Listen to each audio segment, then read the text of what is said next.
Bit of a late night lockdown wildlife vlog tonight. I'm in my back garden, and one of my favourite things in my garden is my pond. I've got a pond in the front garden and a pond in the back garden, and if anyone lets me, I build a pond in their garden. One of the best times to come out and have a look in your pond is night time. Here you can go. Here's the pond. This is just my little one out the back. You can see I've got frogs in here. One over there. They've got a bit of spawn in here. Now, frogs will eat, like common pond frog, will eat slugs and snails and flies, things like that. So they're quite handy to have in the garden. They hibernate a lot of the winter, and they will come out in the springtime and lay their spawn.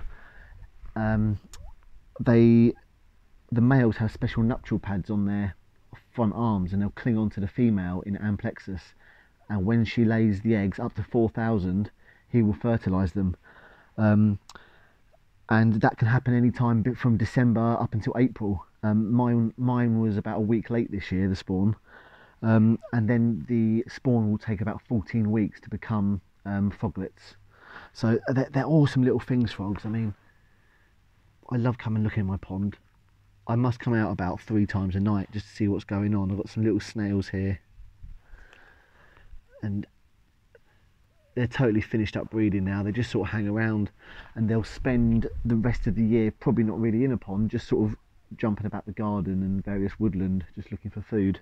So they only really spend most of their time in the pond in breeding season, and they sometimes hibernate in the bottom of ponds, and they hibernate under mud for majority of the winter, and then they come out in the spring. So yeah, one of the best things you can put in your garden is a pond.